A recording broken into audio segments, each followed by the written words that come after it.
So yo, what's up mga par? Kamusta na naman kayo? Is holiday ngayon, sa rest day ko. Kailangan natin na gumawa ng reaction.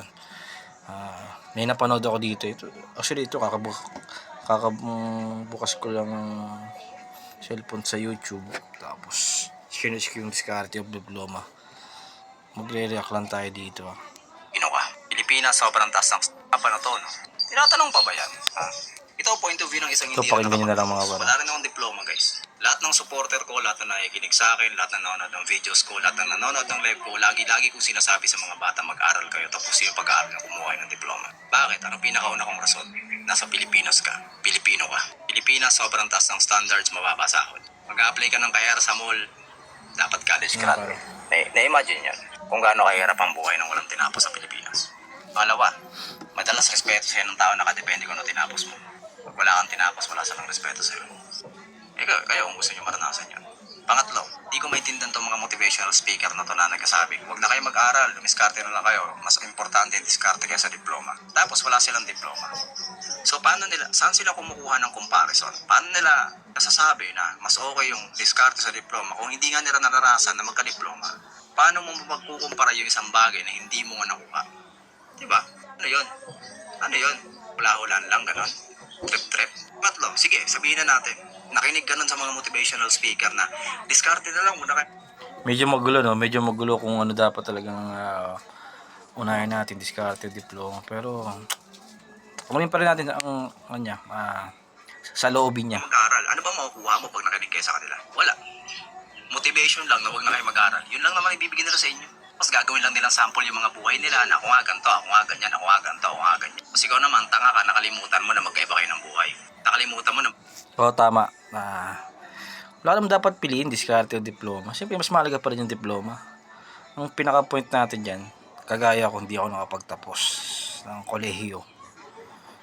Siyempre, yung in the future, o yung magiging anak mo, o sa paano paligid ng mga bata, nakikita mo. Siyempre, pagkakataon, habang maaga, habat bata pa sila, tapusin ang pag-aaral. Isa yan sa mga maganda hangarin, hindi lagi diskarte. Siyempre, kailangan ng diploma. Magkaiba kayo ng utak. Nakalimutan mo na magkaiba ng takbo yung buhay nyo. Nakalimutan mo yung mapait na katotohanan na hindi porket kaya ng iba, kaya mo rin. Magkaiba tayo ng pagkatao. Yun ang point. Hindi tayo pare-pareho, hindi tayo pantay-pantay ng o kakayahan. Kaya depende pa rin sa atin. Hanggat maaari, hanggat bata ka, diplomang tapusin yung pag-aaral mo. Napakalaking bagay yan in the future. Pag natapos ng pag-aaral, makapag-aral pa ng decenteng trabaho. Kasi yung diskarte nandyan lang yan eh. Ano mang oras pwede kang dumiskarte. Kahit ano, nasa iyo na yan. Diba? In the end, isa-seminar ka ba nila kung paano nila diniskartehan yung buhay nila? Hindi. Ituturo ba nila sa'yo kung paano Seminar? Walang seminar ang diskarte. Sarili mo na lang yan. Kung gagawin mo ng tama o mali ang diskarte mo. diskarte? Anong klaseng paghihirap ang pinagdaan nila? Hindi. Lagi lang naman nilang ulit-ulitin sa'yo yung mga success na nila eh. Yun lang naman. Diba? Yung hirap, sasabihin ba nila sa'yo? Hindi.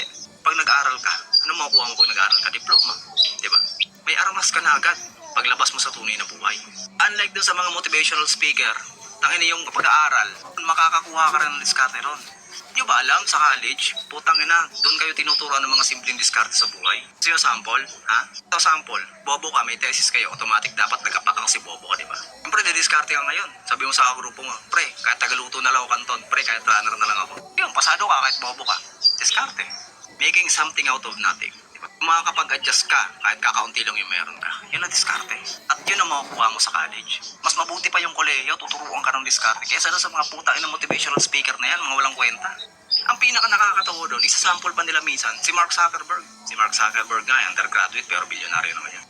Ito, example na ito yung mga vlogger ngayon na umaasenso. Totoo naman talaga, diskarte sa buhay. Hindi man sila nakapagtapos ng pag-aaral. In the future, yung magiging anak nila, hindi nila i-advise na, tumiskarte ka lang nak, huwag ka na mag-aaral, mali. Ayaw nilang iparanas sa kanila, sa mga anak nila, yung naranasan nila ng hirap na hindi sila nakatapos ng pag-aaral, hindi sila nakapag-aral, tumiskarte lang sila. Tumiskarte sa magandang paraan. Di puta na si Mark Zuckerberg, henyo yun. IQ nun, 152. Kasi ikaw naman natatanga-tanga ka, hindi mo nga alam kung ano yung square root ng 12, naniwala ka naman. Alam nyo dapat gawin yung motivation? Si Johnny Sins. Po si Johnny Sins, naging doktor na, nag-abogado pa. Hindi pa siya nakontento, nagpulis pa siya. Fireman. Oh, minsan Sa panahon ngayon kasi pwede pa naman. Pwede pa naman mag-aral, pwede pang habulin yung gusto mong ambisyon. Habang bata ka pa, kaya pa yan. Kaya kung ako pipiliin ko diploma pa rin.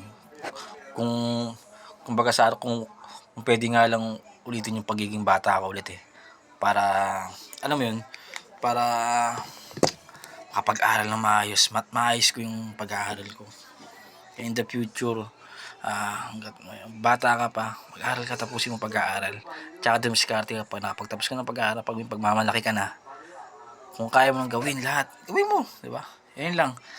Ang sagot ko, diploma. Sup, yo. Peace, yo.